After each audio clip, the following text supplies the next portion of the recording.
E hoje a gente vai falar sobre enxaqueca menstrual, tirar todas as dúvidas, tá bem? Eu sou a doutora Ilana Falcão, sou médica neurologista, especialista em cefaleia e ajudo pessoas a controlar a dor de cabeça, principalmente a enxaqueca. E toda quarta-feira, às 8h15 da noite, a gente tem um encontro marcado aqui, que é a nossa live, tá bom? Seja muito bem-vindo, pessoal. Eu vou só colocar o tema da live aqui, que é enxaqueca menstrual. Um minutinho. Enxaqueca menstrual. Isso. Deixa eu fixar esse comentário. Olá, olá. Boa noite, boa noite. Então, tem muita dúvida sobre esse tema. Se anticoncepcional melhora a enxaqueca, se piora, se na gravidez melhora, se na menopausa melhora. A gente vai falar muito sobre isso, tá bom? Então, primeiro, eu queria a gente alinhar, todo mundo tá no mesmo patamar, para entender o que é enxaqueca em geral, tá certo? Então, enxaqueca é uma doença neurológica, é uma doença genética. A pessoa já nasce com um sistema de dor mais hiperreativo. A gente tem no cérebro da gente um sistema de dor. Se a gente levar um corte, vai levar uma mensagem para esse sistema que ele vai ficar ativado, certo? Então, quem tem enxaqueca já nasceu com esse sistema assim, ó, mais ávido por qualquer estímulo. Por isso que existem tantos gatilhos, né? E um desses gatilhos é a alteração hormonal, que a gente vai falar hoje. Então, a causa da enxaqueca, a causa é genética. A pessoa já nasceu com essa predisposição genética. E existem os gatilhos, que são os fatores desencadeantes, tá ok? Então, na enxaqueca menstrual, existem dois grandes grupos, que é a enxaqueca menstrual pura, que é aquela pessoa que só tem enxaqueca, só tem durante o período menstrual, que é mais raro de acontecer, e tem a enxaqueca relacionada à menstruação. Essa é mais comum, porque são pessoas que têm crises de enxaqueca tanto durante o período menstrual como fora do período menstrual. Então, a maioria das mulheres que têm enxaqueca menstrual é relacionada à menstruação, tá certo? Então, por que acontece esse gatilho? O cérebro de uma pessoa com enxaqueca, ele gosta de estabilidade. Então, tanto alterações para cima ou para baixo, que variações, flutuações, ele fica sem saber se é uma ameaça ou não e termina ativando esse centro de dor. Então, no período menstrual, o ciclo menstrual, ele é um ciclo que tem muitos picos e vales. Tem hormônios que aumentam e que diminuem durante todo o ciclo, ok?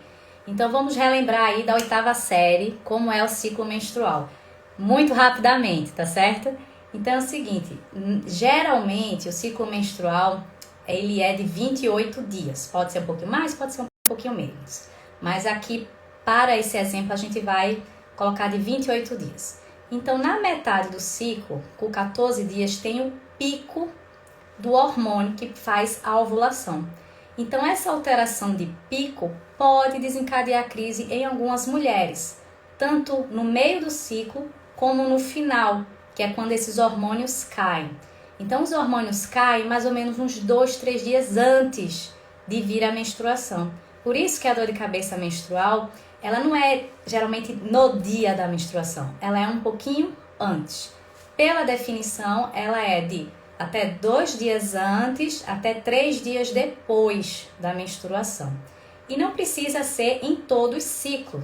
Você faz uma análise assim de 3 ciclos consecutivos e se tiver pelo menos 2 ciclos que teve a enxaqueca nesse período, a gente caracteriza como enxaqueca menstrual ou menstrual pura ou relacionada à menstruação. Até aí tá tudo bem? Todo mundo acompanhou essa parte do ciclo menstrual? Só dá um ok aqui para mim que entendeu ou se ficou alguma dúvida. Vou repetir.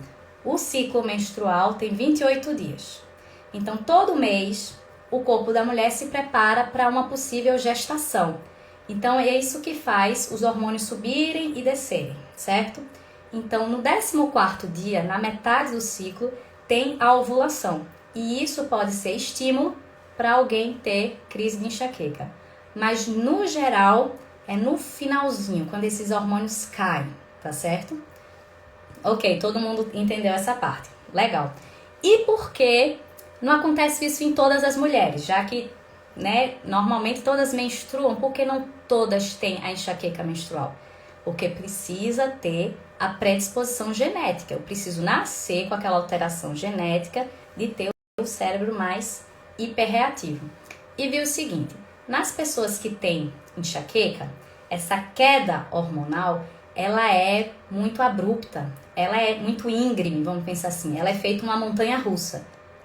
Quem não tem a predisposição genética, a queda hormonal é mais suave, é uma montanhazinha assim, ó, devagar. E quem tem enxaqueca, essa baixa do hormônio é muito rápido. Isso é um gatilho muito forte para desenvolver a crise. E de todos os hormônios aqui que eu falo do período menstrual, assim, hormônios sexuais femininos, o mais, vamos dizer assim, vilão, no caso, seria o estrogênio, tá certo? É a queda do estrogênio. O estrogênio está muito relacionado a eventos cardiovasculares, questão de infarto no coração, trombose, ou AVC na cabeça. Por isso que a gente não recomenda, né, quem tem enxaqueca com aura, de usar anticoncepcional oral combinado. Existem outras formas de usar. Mas o oral combinado, que tem o estrogênio e a progesterona, a gente não recomenda porque aumenta um pouco o risco de ter esses eventos. Então, quem tem enxaqueca com aura já tem um risco um pouquinho maior de ter evento cardiovascular. É pequeno, mas existe e a gente precisa falar sobre isso. Então, puramente enxaqueca com aura já tem, aí o anticoncepcional já tem um pouquinho, aí uma pessoa que é tabagista, aí vai aumentando, e isso vai acumulando esses pequenos fatores de risco, e é aí que a gente vê uma paciente jovem que pode ter um AVC, por exemplo. Então isso é muito importante a gente falar sobre isso, tá bom?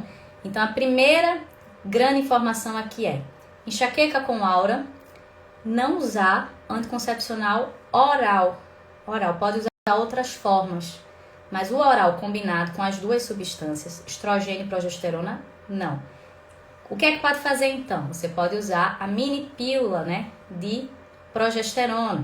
Você pode usar o adesivo, que não passa pela passagem hepática, vamos pensar nesse sentido, tá bom? Então, deixa eu ver aqui que tem algumas perguntinhas. Um minutinho, tá, pessoal? A Josiane perguntou, essa queda abrupta do hormônio pode alterar também o humor? Pode sim. É a questão da síndrome da TPM, né? Porque não só é um fator para ter a dor de cabeça, como altera outras funções cerebrais. E não sei se vocês sabem, mas existe receptor dentro da cabeça da gente dos hormônios. Então, em várias áreas. Por isso que podem ter vários sintomas. A pessoa ficar mais irritada, ficar mais chorosa, ficar com um humor mais assim, deprimido. Aquela história de chorar vendo um comercial de margarina. Pode acontecer porque tem essas alterações eu posso pensar assim, nesse cérebro emocional, vamos pensar nesse sentido, que está alterado por causa da função dos hormônios, dessa queda dos hormônios também. Então, existem algumas estratégias que a gente pode fazer para melhorar a TPM e, consequentemente, a enxaqueca menstrual, que é, por exemplo, usar uma suplementação, né? O magnésio é muito bom, as vitaminas do complexo B são muito boas, né? B2, B6, B9, a vitamina D, a coenzima Q10. Então, existe hoje muito trabalho científico no campo da cefaleia, principalmente na enxaqueca, voltada para essas suplementações, que a gente chama de nutracêuticos. Inclusive, eu fiz uma live só falando sobre os nutracêuticos, se alguém tiver algum interesse de ver, tá bom? Então é isso, Josiane. Altera sim. Deixa eu ver outra perguntinha aqui. A Rosângela falou, sofro com enxaqueca desde 11 anos. Vou falar um pouco sobre isso. Rosângela, é o seguinte. Tem muito trabalho, assim, muita evidência científica falando o seguinte. Antes da menina menstruar, antes da menarca, que é a primeira menstruação, o nível de pessoas, de crianças com enxaqueca, menino e menina é igual. Então, tanto o menino quanto a menina é a mesma quantidade. Aí a menina menstrua, tem essa questão das alterações hormonais e começa a curva a disparar, né? E fica essa discrepância que tem mais mulheres com enxaqueca do que homens. Na proporção de a cada um homem que tem enxaqueca, são 3 mulheres que tem. Então, essa curva nos estudos que afasta é justamente por causa dessa questão hormonal. E na vida da mulher tem a questão do ciclo hormonal, que são esses picos e vales, e também da questão, por exemplo, a mulher na gestação. A enxaqueca na gestação, ela tende a melhorar no 2º e 3º trimestre, porque o estrogênio, o hormônio, ele está aumentando, então nesse pico do 1º trimestre ainda tem muita crise, vamos pensar assim, mas depois ele estabiliza alto. Aí melhora. O negócio dele é estar estável, tanto alto como baixo, mas está estável. Então na gestação tende a melhorar, nasceu o neném, cai, então tende a voltar até as crises que a pessoa já tinha a frequência antes. Aí outra situação na vida da mulher é que quando ela entra na perimenopausa, que são alguns anos ali, cerca até de 10 anos antes de vir a menopausa. Porque a menopausa é um diagnóstico que a gente faz retrospectivo. A menopausa significa parou de menstruar, né? 1 ano depois que parou de menstruar, a gente diz, entrou em menopausa. Mas não significa que o ovário que está produzindo esses hormônios, ele parou. Porque algumas pessoas que param de menstruar ainda têm os sintomas, né? Tem aqueles fogastos, aquele calorão, tem a questão do suor frio. Então, tem ainda a questão da atividade hormonal e a pessoa ainda tem enxaqueca. Porque é um mito muito grande dizer assim, depois que entrar na menopausa, eu que tinha enxaqueca menstrual, eu vou melhorar. Não necessariamente, porque até o nível do hormônio cair muito, até ele ficar estável baixo, realmente na menopausa, demora uns anos. Não é porque no primeiro ano assim que teve que vai melhorar. Porque a atividade do ovário ainda existe. Tá claro isso? Então, tanto na gestação, o estrogênio está estável alto, melhora. E na menopausa, depois que o ovário, vamos pensar assim, acabou a função dele, aí fica estável e tende a melhorar também. Mas isso são características da vida da mulher. É uma doença que acompanha muito a mulher em todo período fértil. E a enxaqueca na menstruação, ela tem umas características diferentes. Ela é mais forte, ela é mais incapacitante, ela dura mais. Os remédios, ele tem um efeito menos eficaz. Por exemplo, eu tenho uma crise fora da enxaqueca e tomo vamos pensar assim, a sumatriptana, e na crise da enxaqueca menstrual não funciona tão bem. Porque tem vamos dizer assim, uma via complexa por trás disso para explicar, tá certo? Mas a ideia que eu quero dizer aqui é que durante o período menstrual a enxaqueca é pior. E às vezes a gente tem que trocar o remédio. O remédio da hora da dor que você usa fora é vamos dizer assim, é mais leve, e na hora da enxaqueca menstrual tem que ser outro, tá? Então, se todo ciclo tem muita dor de cabeça, tem muita enxaqueca, tem indicação de fazer o tratamento preventivo, que é aquele tipo de remédio que a gente pode usar todos os dias para evitar que a dor apareça, e se ela aparecer, ela é mais fraquinha. Então, teve uma pergunta na caixinha que falou assim, a enxaqueca menstrual trata do mesmo jeito da não menstrual? A ideia é sim, porque algumas pessoas pensam assim, se é menstrual, eu vou tratar com anticoncepcional. O anticoncepcional é uma ferramenta que pode auxiliar a gente em alguns casos. Mas imagine o seguinte, imagine uma pessoa que tem pneumonia e está tossindo. Eu não posso tratar a tosse, né? Eu tenho que tratar a causa da pneumonia, eu tenho que dar antibiótico, eu não tenho que dar um xarope de tosse. Às vezes a gente dá um xarope de tosse para aliviar, mas a causa, né, para eu tratar tem que ser o antibiótico da pneumonia. Então aqui na enxaqueca menstrual é a mesma coisa. Eu posso usar anticoncepcional ali temporariamente para dar um alívio, vamos pensar dessa forma, mas eu tenho que tratar a causa da enxaqueca. Até porque quando você começa a tratar a enxaqueca menstrual, essa dor nesse período para e existem os outros gatilhos que continuam, os outros gatilhos que estão escondidos, por causa que a enxaqueca menstrual é tão forte, eles começam a aparecer. Então a gente trata do mesmo jeito. Se tem muito, se tem mais de 3 dias por mês com dor de cabeça, precisa avaliar, sentar e a gente vê assim, tem ou não indicação de fazer tratamento preventivo, tá? Então, se uma pessoa, por exemplo, já está no tratamento preventivo dela e tem a enxaqueca menstrual, a gente pode fazer algumas estratégias. Uma é que se o ciclo for regular, tudo depende se o ciclo for regular. Nesse período assim de uns 8 dias antes, mais ou menos, 10 dias antes, ele está numa dose, a paciente está numa dose, a gente pode aumentar a dose do preventivo naquele período e depois diminuir. E no outro ciclo, toda vez que for na hora do período menstrual, aumenta um pouquinho e depois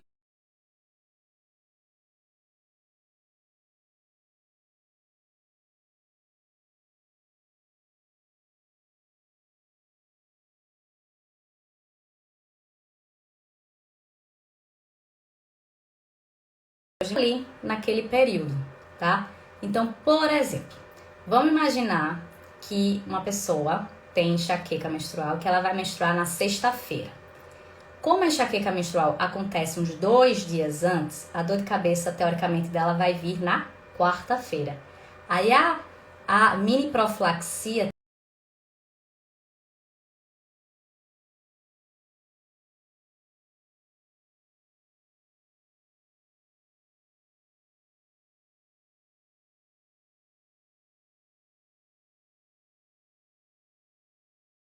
tem que iniciar 2 dias antes da dor de cabeça. Então, 2 dias antes, na segunda-feira.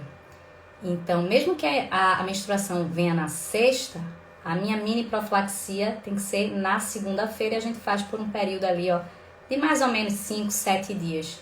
E essa mini profilaxia pode usar com por exemplo, um anti-inflamatório ou um triptano de ação mais longa, feito o naratriptano ou o risatriptano ou o fogatriptano, que aqui no Brasil não tem que importar. Mas triptanos de ação mais longa a gente pode usar nesse período. É uma alternativa, tá bom? Eu vou ver aqui algumas perguntinhas. A Fi Miranda, 2017. Depakote pode ser tomado por quanto tempo aproximadamente? O Depakote é um anticonvulsivante que ele é da família do topiramato, vamos pensar assim, e ele é um tratamento preventivo para enxaqueca. Depende muito, ele é usado também em casos de epilepsia, por exemplo. O tratamento preventivo, no mínimo, a gente usa 4 a 6 meses, mas depende muito do paciente, como ele se está dando com a medicação, se está tendo algum efeito colateral, se realmente conseguiu controlar as crises. Ele é seguro para usar por muito tempo. Ele pode ser usado por muito tempo, certo? Agora, a grande questão do Depakote é que ele pode aumentar o peso e pode alterar um pouco a questão da parte da gordura no sangue, sabe? Do colesterol. Então, a gente tem que ficar de olho nisso. Mas ele é um remédio bom. Agora, se você me perguntar diferente, assim, você usa? Uso restritamente. Por quê? Porque a enxaqueca é uma doença que acomete muito mulheres jovens em idade fértil, que engravidam. E a gente sabe que algumas gravidezes não são planejadas. E dentre todos os remédios anticonvulsivantes, o Depakote é que tem maior risco de causar malformação no neném. Então a gente não recomenda nessa idade. Ou então, assim, se for sexo masculino, mais fácil. Mas eu particularmente uso outras opções antes de passar pro Depakote, tá bom? Deixa eu ver outra perguntinha.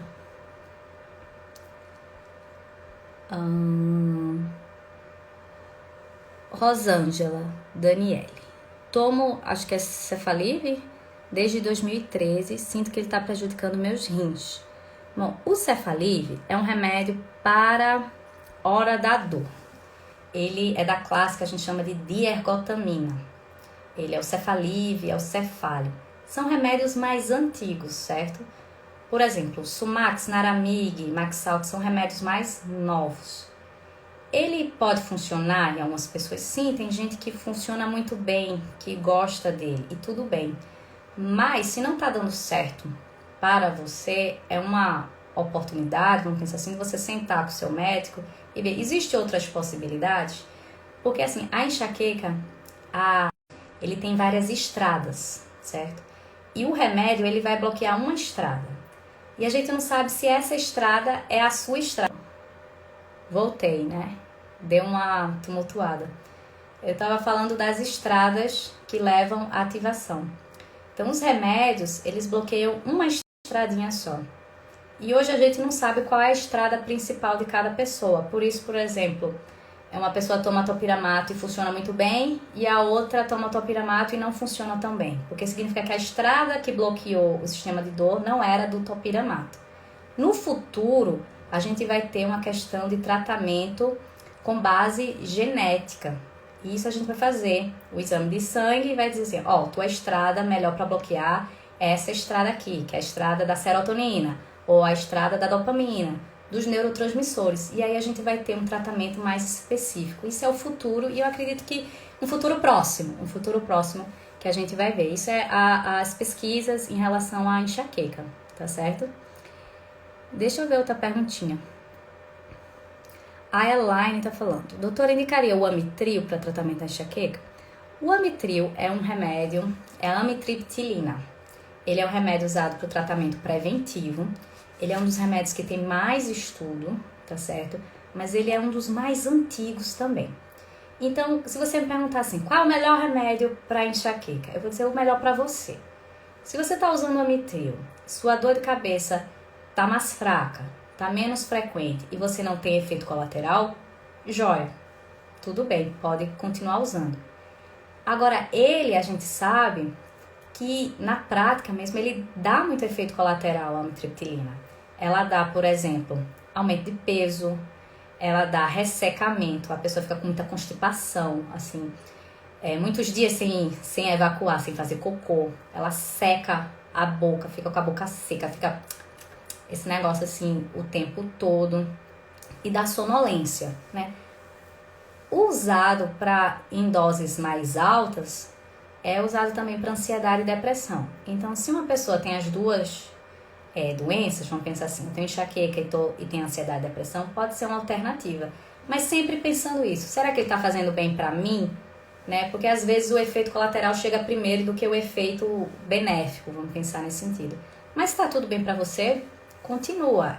Varia, minha gente, não tem uma pessoa igual a outra no tratamento da enxaqueca, tá certo? Deixa eu ver mais. Tem mais perguntinhas? Já falei do Tepacote. Giovanni, eu tinha uma sinusite mais ou menos com 12, 13 anos, adquiri enxaqueca com aura.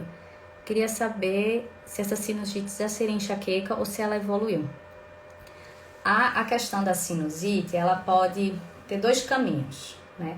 Realmente ser uma sinusite, uma patologia aqui dessa cavidade que a gente tem aqui, que chama sinus, que a gente tem aqui, ele fica inflamado e fica doendo, e tem a sinusite aguda, que geralmente vem com muita tosse, com febre, e tem a sinusite crônica, que é uma dorzinha aqui. Então, qual o caminho? Será que é sinusite ou será que é enxaqueca? Se uma pessoa já tinha crises de enxaqueca antes e aparece com uma dor aqui, a gente tem que ligar o alerta, porque pode ser enxaqueca sim. Porque o nervo da face, o que irriga mais essa parte aqui da frente, chama o nervo trigêmeo. E ele tem esse nome porque ele tem 3 ramos principais, assim, ó, exatamente nesse sentido. Então tem o ramo oftálmico, que é aqui do olho, oftálmico, o ramo maxilar e o ramo mandibular. Se o ramo maxilar for o que está mais ativo na dor, então a dor vai se localizar aqui. Eu vou ficar com congestão nasal, com coriza, parecendo sinusite, e na verdade ser a enxaqueca. Então, para ser enxaqueca, tem que preencher aqueles pré-requisitos. Então, às vezes, a pessoa fica tratando sinusite por muito tempo e não se liga disso, que pode ser uma enxaqueca que não está localizada nessa região aqui, tá? Aqui. Inclusive pode ser do maxilar, do mandibular, e ter dor de dente, e investiga toda a cavidade oral e tá tudo bem, e até a TM e tudo, e ser enxaqueca por causa desse nervo aqui mandibular. É mais raro. O mais comum é o oftálmico, é essa região aqui, do oftálmico, tá bom? Então existe, minha gente, um livrinho que a gente estuda, que tem as classificações, que é Classificação Internacional de Cefaleia, que tem todas as dores de cabeça, mais de 150 dores de cabeça. E a gente estuda lá, assim, preencheu, vai para isso. Ah, tá faltando esse negócio, então não é. Então o diagnóstico geralmente é clínico. Então, para afastar se é sinusite ou enxaqueca, é uma associação entre o neurologista e o otorrino. Eu converso muito com o otorrino. Porque às vezes a gente começa o tratamento agudo para enxaqueca e melhora, né? Então já era uma crise. Deixa eu ver outra pergunta aqui. Uma boa opção não é mudar a pílula para outro meio contraceptivo? Sim, a questão da pílula é muito controverso, tá? Então a pílula é o seguinte: você usar comprimido oral com os dois hormônios, progesterona e o estrógeno, no começo pode ter um efeito colateral de dor de cabeça tensional, não é enxaqueca. Você começou a usar, começou a dar dor de cabeça tensional. Isso varia muito da dose do estrogênio. Se você tiver a pílula aí na sua casa, o estrogênio ele não vai vir com esse nome, estrogênio, ele vai vir com outro nome, vai vir com o nome assim de etinilstradiol, que é o que geralmente vem. E a dose dele, a miligramagem, os mg que vem, varia muito. Então, quanto mais baixo for o estrogênio, menos chance de ter efeito colateral. Então, geralmente eu recomendo o seguinte: se tem enxaqueca com aura, não usar. Se não usar o combinado, né, fazer ou a mini pílula ou usar um adesivo. Questão de DIU, teve uma perguntinha aqui na caixa dos stories, se o DIU ajuda. O DIU pode ajudar sim, o DIU de Mirena, ou então, se você não quer nada hormonal, vamos pensar assim, o DIU de prata, nem o de cobre, mas porque o de cobre sangra muito. O de prata é mais, vamos pensar assim, é mais moderno, tá? Deixa eu ver mais. Posso fazer uma pergunta? Faz, Mari Santos. Cadê a sua pergunta? A MH Furtado 01 disse: eu tomo nortriptilina para prevenção, mas já não tá resolvendo. Aí, a gente não pode pensar em desistir. Aí você dá um passinho para frente e fala: ó, funcionou durante aquele período e agora não. Às vezes, aí a gente vai ir atrás assim de alguns hábitos, porque a enxaqueca, o controle da enxaqueca vai muito além do que o uso de remédios. Então eu falo muito que é um ABC. Um lado, tratamento agudo da hora da dor, a gente quer que essa dor vá embora. Tratamento preventivo, se a dor for muito frequente, a gente faz um tratamento preventivo. E mudanças do estilo de vida, que é o que eu chamo de raízes. Então, raízes foi um negócio que eu criei, que é uma palavra fácil de a gente decorar, de eu falar para vocês, o paciente decorar, que cada letrinha é um pilar para ter uma vida mais saudável, certo? E basta um pilar desse estar em desequilíbrio que torna a pessoa mais suscetível a ter crises. Então vamos lá para os pilares de raízes. O R é de rotina, rotina no sentido de dormir e acordar no mesmo horário, e ter horário para as 3 refeições, café da manhã, almoço e jantar. O resto das atividades a gente coloca aqui no meio. Então, se eu não tenho rotina, meu cérebro é muito difícil de trabalhar, ele está muito atento, então qualquer coisinha provoca a dor de cabeça. Então, o primeiro passo é ter rotina. O raiz, o A é de alimentação, então a gente sabe o que é saudável e o que não é. E na enxaqueca, os gatilhos alimentares, eles não são tão fortes, vamos pensar assim. Eles puros, eles geralmente vêm associados com outros gatilhos. O que eu gosto de falar muito é sobre o café influencia, então geralmente a gente fala para diminuir o café, tirar o café da noite e ficar em torno de 200 miligramas por dia de cafeína. Isso significa mais ou menos 1,5 xícaras de cafeína, tá certo? Molho shoyu é um dos principais que pode desencadear crise, tá bom? Chocolate é um réu, assim, que não é tão culpado, porque o desejo por doces pode fazer parte da fase pré-monitória. Você já estava em crise quando quis comer o chocolate. Então tem muito viés aí sobre o chocolate. Mas eu falo muito sobre o café e o molho shoyu, do Raízes do A de Alimentação. O I é de ingestão de água. A gente tem uma meta hídrica, a gente precisa beber muita água. O cérebro da gente, ele é feito de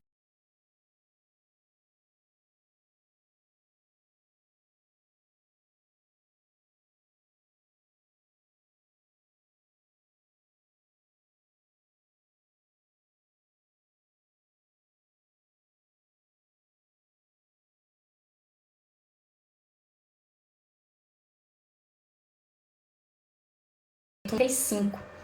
Isso vai dar o quanto de água que você deve beber por dia, tá certo?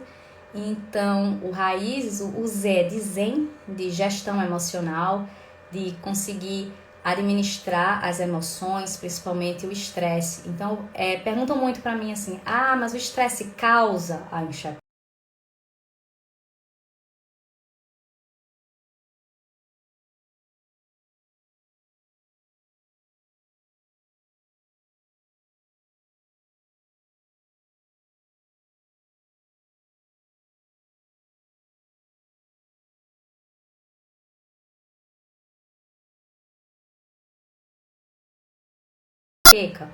Ele não causa. A causa da enxaqueca, ela é alteração genética hereditária, ponto. Agora, existem muitos gatilhos, tanto físicos, né, como emocionais. Um gatilho emocional pode desencadear uma crise? Pode desencadear uma crise, sim. Então, por isso que a gente precisa tratar se está com ansiedade, se está com depressão, se tem outra doença que inflama. A enxaqueca é muito pensar assim que é uma inflamação. E qualquer outra coisa que esteja inflamando também vai deixar a pessoa mais suscetível a ter crises, certo? O E de Raízes é de exercício físico. Quanto mais exercício físico você fizer regularmente, você controla as crises. Isso tem trabalho mostrando, tá certo? Nada que eu falo aqui é assim, é achismo, não. Eu tenho como provar, assim, diminuiu 50% do número de crises. Então, atividade física, né, de graça, melhora.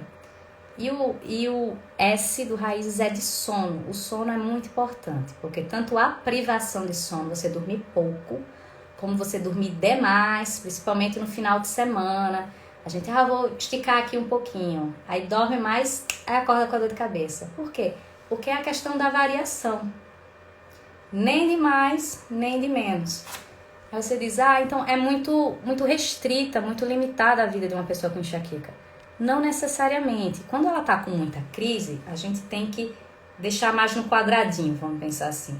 Mas depois, quando vai aliviando, que você vai entendendo o teu corpo, você vai conseguindo ser mais flexível, tá certo? E é possível viver sem restrições e ter o controle da crise de enxaqueca, tá bom? Deixa eu ver uma perguntinha aqui, a Josiane Torres. Quais as sequelas por crises frequentes de enxaqueca? Sequela vai dizer assim, a consequência de não tratar, certo? A consequência de não tratar. Que você vai ter dor de cabeça crônica, incapacitante, debilitante, que altera a tua questão, teus relacionamentos, né, em casa. Se você tem filho, se você tem marido, parceiro, então altera o relacionamento na família, no trabalho que você não rende. Aquela questão de você faltar alguns eventos, de não conseguir planejar as coisas, porque fica uma situação imprevisível, de você acordar de manhã, será que eu vou ter? Né? Aquela dúvida. Então, é isso, né? A consequência de não tratar. Você vai ter uma dor crônica, que é muito ruim, por si só, é muito ruim. A segunda parte é que tem uma questão financeira. Porque se você não trata e você começa a usar muito remédio que não é eficaz para você, você começa a gastar muito dinheiro. Inclusive fizeram um trabalho, os americanos gostam de fazer muita estatística, né? Então eles fizeram um trabalho em 2020 e calcularam que uma pessoa com enxaqueca, ela gasta 3 vezes mais em remédios do que uma pessoa que não tem enxaqueca. E conseguiram assim projetar o quanto que ela gasta anualmente. E se a gente for transferir o dólar para real, que tá 5,60, né, por aí hoje, então dava mais de 10 mil reais por ano numa pessoa que tem enxaqueca. Então, se você trata direitinho, né, você economiza isso, você vai colocar isso em outro lugar, né, vai investir em outra coisa. Em termos de consequência, quem tem muita crise de enxaqueca, começa a aparecer uns pontinhos brancos no cérebro, que são pequenas alterações de vaso sanguíneo, muito, muito pequenininho, certo? Que não tem, vamos pensar assim, preocupação quanto a isso, o fato de ter os pontinhos, não. Mas significa, se eu não tratar, a longo prazo, o cérebro ele envelhece mais rápido. E quem tem enxaqueca, todo mundo envelhece, certo? O cérebro de todo mundo envelhece. Do mesmo jeito que a pele da gente vai ficando enrugadinha, o cérebro vai ficando enrugadinho. Então, ele envelhece mais rápido se você não tratar. Então, se tem mais de 3 dias, eu repito muito isso. Porque às vezes a gente fica achando, não é nada demais, eu já acostumei, faz parte da minha família. E não, minha gente, tem muito tratamento hoje para enxaqueca, tratamentos bons. Então tem que buscar você ser, vamos dizer assim, advogado de você mesmo, sabe? A gente era enxaqueca menstrual, a gente tá falando de tudo aqui. A Ju Duarte, deixa eu ver aqui. Eu tomava topiramato, depois comecei a tomar o Depakote, e agora o manipulado com propanolol, e mesmo assim minha cabeça ainda dói bastante. Uma é ver a questão de dose desses remédios, se tá na dose adequada, certo? Outra questão é você revisar os seus hábitos, da questão do raízes, e se mesmo assim continuar, rever, falar com o teu médico sobre a troca, né? Porque hoje tem os anticorpos monoclonais, que são os remédios preventivos injetáveis, que a pessoa mesmo faz na barriga, assim, feito insulina, uma vez por semana, uma vez por mês. Tem um que faz a cada 3 meses também. E eles são muito bons, então existe tratamento, a gente não pode ficar batendo na mesma tecla se não tá dando certo. Então eu gosto muito de conversar com os pacientes, assim, tá funcionando? Enquanto estiver funcionando, bom. Se não estiver funcionando, o primeiro passo é rever o raízes, como é que tá a tua vida, como é que tá teus hábitos, mudou? Porque às vezes a gente tá tão bem, assim, olha, tá dando bem, aí a gente dá uma relaxada, né? Aí relaxa demais, aí tem que revisar isso, mas tem outros tratamentos, tá bom? Deixa eu ver outra pergunta. A Mari, que queria fazer a pergunta, né, era Mari? Eu sinto muita dor de cabeça na nuca. Na nuca indo pra cabeça, é isso? O que pode ser? Pode ser 150 coisas. Precisa de mais informação, tá certo? Existe muito tipo de dor de cabeça, minha gente. Não dá pra vocês, assim, perguntar, eu tenho dor de cabeça aqui, o que pode ser? Pode ser muita coisa. Existe, a gente vê se muda com a tosse, se muda com a posição, desde quando tá, se tem outros sintomas associados, investigar tudo, tá bom? Então, pode ser muita coisa. Às vezes aqui, a gente tem um nervo aqui, essa região de trás da cabeça a gente chama região occipital. Aí passam 2 nervos maiores, né? Occipital maior e occipital menor. Se você der uma apertada por aqui e doer e vir, vamos pensar assim, um gatilho para dor, igual você tem a dor de cabeça, é porque esse nervinho está inflamado. E a gente pode fazer um bloqueio do nervo, que chama bloqueio dos nervos mesmo, dos nervos cranianos, com anestésico, feito você vai para o dentista, que ele faz anestesia e fica meio anestesiado. A gente faz o bloqueio desses nervos, que ele fica anestesiado ali por um período, mas ele corta esse ciclo de dor e funciona, tá? Pode ser muita coisa. Deixa eu ver mais aqui. A Cláudia Malfatti.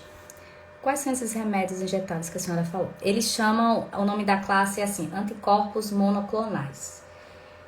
O nome da substância vai soar um pouquinho diferente. É o erenumab, galcanezumab, fremenuzumab e eptinezumab. Desses 4 que existem no mundo, aqui no Brasil tem 3, certo? De nome, esse é o nome da substância. E a gente consegue fazer eles, tá bom? A Flávia Nathalie Costa. Tenho enxaqueca sempre no período menstrual, cerca de uma semana. Tomo remédios aleatórios como enxaque. Então, se tem sempre, tem indicação de fazer essa história do tratamento preventivo, tá certo? Porque ajuda não só no período menstrual, como nos outros períodos que tem a dor de cabeça, tá bom? Vou responder mais algumas perguntinhas aqui, minha gente, mas meu horário já está chegando. A Denise Cavalcante.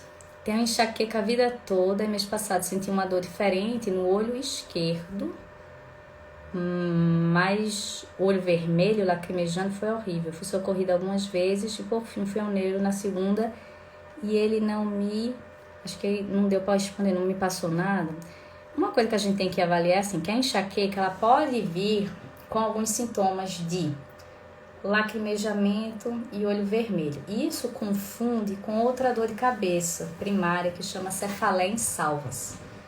Mas a cefaleia em salvas, ela tem uma grande diferença da enxaqueca, que a dor é absurdamente horrível. É a pior dor que o ser humano pode experimentar, é de uma cefaleia em salvas.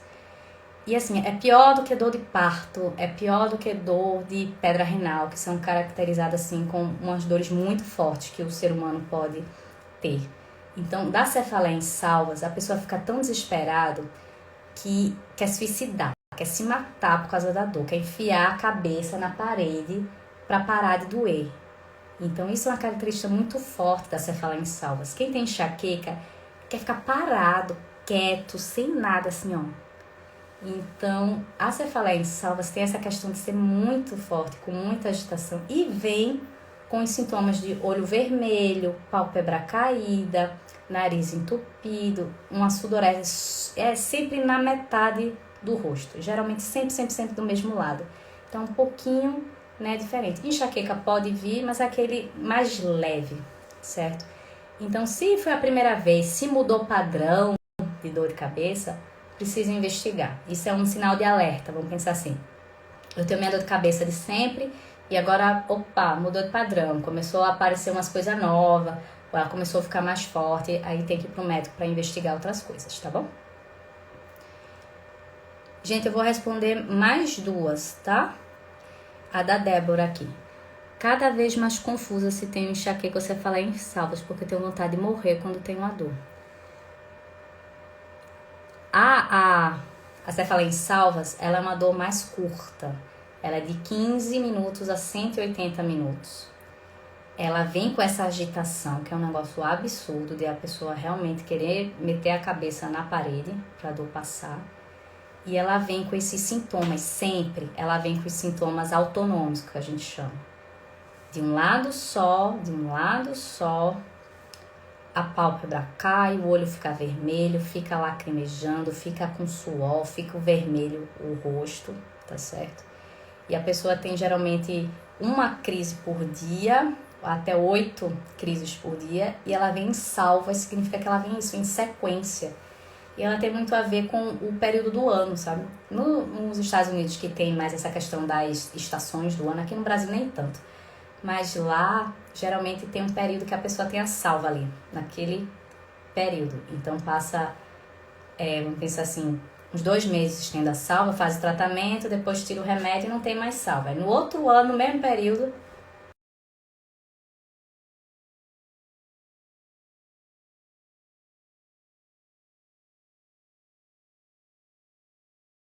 tem. Pessoal, obrigada aqui pela presença de vocês. Tem algumas perguntinhas, se eu esqueci ou não deu aqui para responder, pode mandar no direct que eu respondo, tá? A ideia realmente era falar da enxaqueca menstrual, a gente terminou falando de mais coisa aqui.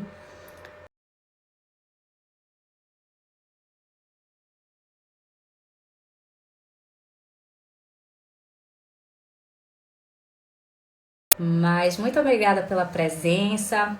A live vai ficar gravada aqui no Instagram, no meu perfil, vai ficar também no meu canal do YouTube, tá? Que é Ilana Falcão, Raízes da Enxaqueca.